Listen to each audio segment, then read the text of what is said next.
The daughter I raised with all my love took my last penny and left me to starve.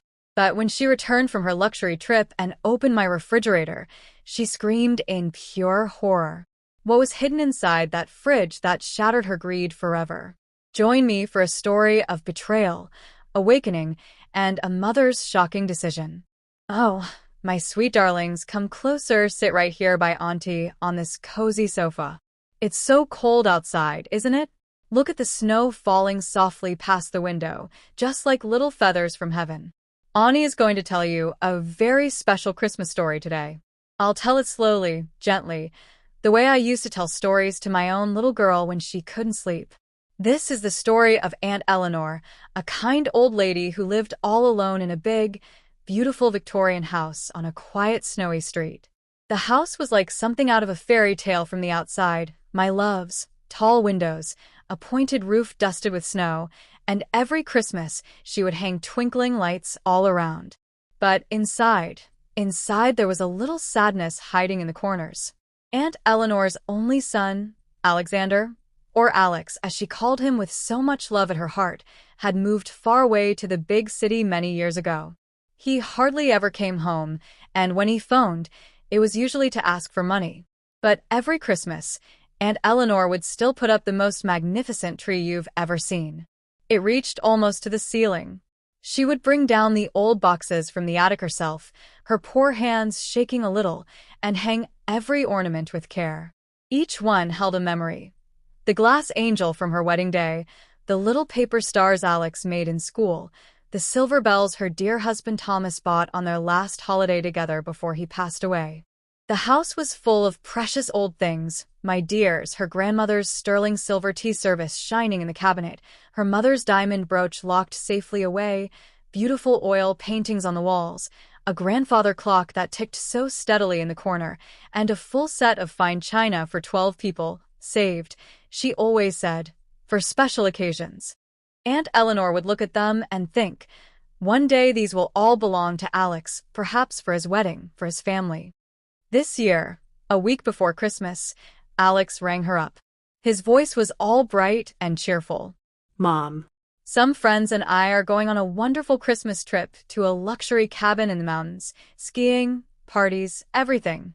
But I'm a bit short. Could you send me your card details? Just this once. Aunt Eleanor's heart sank a little, but she didn't say no. She never could. She gave him the details, her whole pension for the month. She told herself, he'll come home for Christmas, he promised. But the days went by, and the cupboards grew emptier and emptier. The milk turned sour, the bread went stale, and soon there was almost nothing left.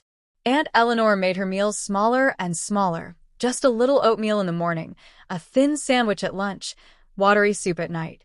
She turned the heating down low and wrapped herself in an old shawl. But she kept the Christmas tree lights glowing brightly every evening because they made her smile.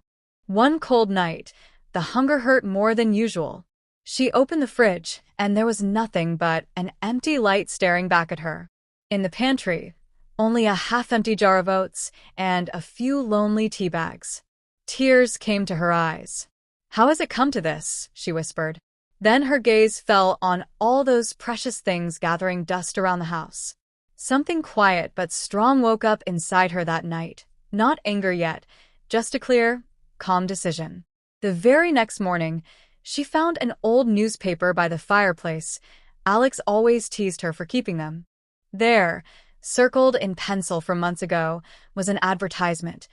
Mr. Reginald Thorne, buyer of fine antiques, silver, porcelain, and rarities. Honest appraisals. House calls. With steady fingers, she dialed the number. Mr. Thorne arrived the next day, snow still on his coat, kind eyes behind his glasses. When he saw the silver tea service, his face lit up. He examined it carefully and offered a very good price. But Aunt Eleanor, oh, my brave Aunt Eleanor, bargained gently but firmly. "It's worth far more to a collector, Mr. Thorne.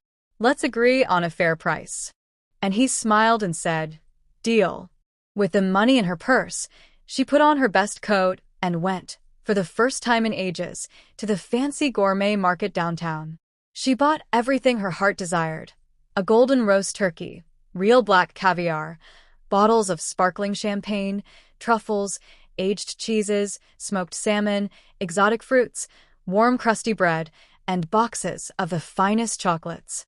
Back home, she spread the beautiful lace tablecloth that had been saved for guests, set out her feast on the best plates, and ate slowly under the twinkling Christmas lights.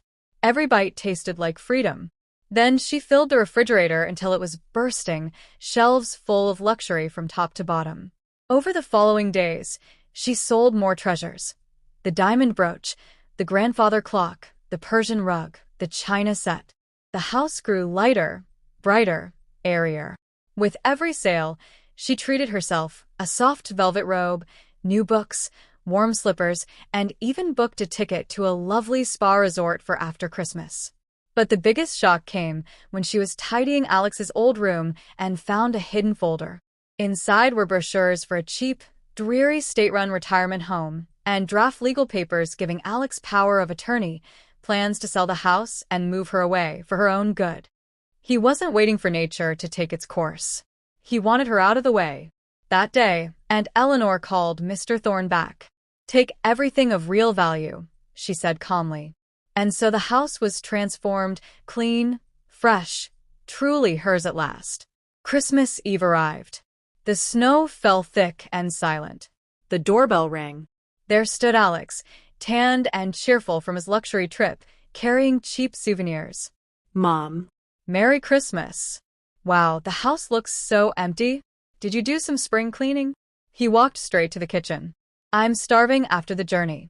What's for dinner? He pulled open the fridge door and let out a scream of pure shock. Shelf upon shelf of caviar, champagne chilling, truffles gleaming, chocolates piled high. What? Mom? Where did all this come from? This costs a fortune. 24,000. Aunt Eleanor sat calmly at the table in her new velvet robe, sipping tea. She looked at him with quiet, steady eyes. I was hungry, Alex. You took my money and left me with nothing. So, I sold your inheritance. This is my Christmas dinner now. His face changed from confusion to fury as he noticed the bare walls, the missing clock, the empty cabinets. You spent my future? That was all mine. No, darling, she said softly but firmly. It was mine, and I chose to live. He shouted, threatened doctors, lawyers, the police. But everything had been done properly, with witnesses and notaries. When she quietly placed the retirement home papers on the table, his excuses fell apart like melting snow. 200. In the end, Aunt Eleanor looked at him, really looked at him and said, "This is my home. My Christmas. Please leave." He stormed out into the blizzard, dragging his suitcase behind him. Aunt Eleanor closed the door, turned the lock, and leaned against it for a moment. Then she walked back to the glowing Christmas tree. Underneath it now lay just one gift, the one she had bought for herself, the spa resort ticket. She poured a glass of champagne, raised it to the twinkling lights, and whispered, "To me, my sweet children, the space under that Christmas tree wasn't empty anymore. It was filled with something far more precious than silver or china. It was filled with Aunt Eleanor's peace, her freedom, her life. What do you think, my loves? Did Aunt Eleanor do the right thing? Sometimes the greatest Christmas gift we can give is to ourselves the permission to live fully, to matter, to choose joy." Now tell Auntie, where are you listening from tonight? I'd love to know. I have little ones and big ones, all over the world snuggled up hearing this story. Happy Christmas, my darlings. Take care of your hearts, and remember to love yourselves too.